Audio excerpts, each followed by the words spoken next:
অভিনয় জীবন থেকে বিদায় নেবার প্রস্তুতি নিচ্ছেন ছোট পর্দার জনপ্রিয় অভিনেত্রী অহনা রহমান।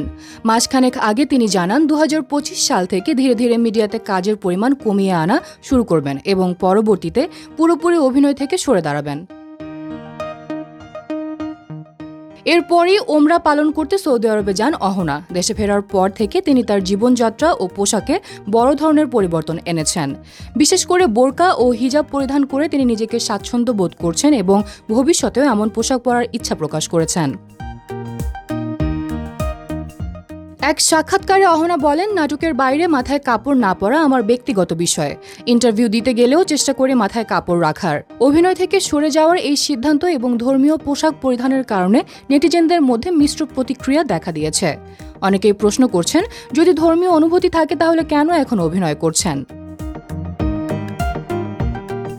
সম্প্রতি এক সাক্ষাৎকারে অহনা এই বিতর্কের জবাবে জানান, অভিনয় বাদে উপার্জনের অন্য কোনো উপায় থাকলে আমি শোবিজ ছেড়ে দিতাম, কিন্তু এখন তা নেই, তাই কাজ চালিয়ে যাচ্ছি, কারণ বসে থাকলে রাজার সম্পত্তিও শেষ হয়ে যাবে। তিনি সমালোচকদের উদ্দেশ্যে বলেন, আপনারা যদি মনে করেন আমি সিম্প্যাথির জন্য মাথায় কাপড় পরছি, তাহলে আমার মাসিক খরচ আপনারা এসে দিয়ে যান। টিভি চ্যানেলের বিকাশ নম্বরও আছে, সেখানে টাকা দিয়ে যান।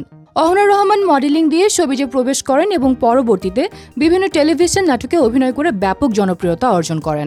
সামাজিক যোগাযোগ মাধ্যমেও তিনি বেশ সক্রিয় থাকেন।